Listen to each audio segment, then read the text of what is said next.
ತಿಳ್ಕೋಬೇಕಾಗ್ತದೆ, ಪ್ರತಿಯೊಬ್ಬರು ಕೂಡ ತಿಳ್ಕೋಬೇಕಾಗ್ತದೆ. ಈಗ ನಾವು ಒಂದು ಉದಾಹರಣೆ ಹೇಳ್ತೇವೆ. ನಾವು ಚೆನ್ನಾಗಿರುವಾಗ, ಬದುಕಿರುವಾಗ ಆ ಧರ್ಮದವನು, ಈ ಧರ್ಮದವನು, ಈ ಜಾತಿಯವನು ಅಂತೆಲ್ಲ ಹೇಳ್ತೇವೆ.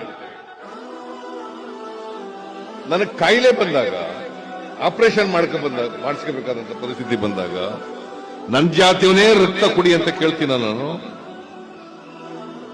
ಹಿಂದೂ ರಕ್ತ ಆದ್ರೂ ಆಗ್ಬೋದು, ಮುಸಲ್ಮಾನ್ ರಕ್ತ ಆದ್ರೂ ಆಗ್ಬೋದು, ಕ್ರಿಶ್ಚಿಯನ್ ಧರ್ಮ ರಕ್ತ ಆಗ್ಬೋದು, ದಲಿತರ ರಕ್ತ ಆಗ್ಬೋದು, ಬದುಕದು ಸಾಕಪ್ಪ. ಸ್ವಾರ್ಥ.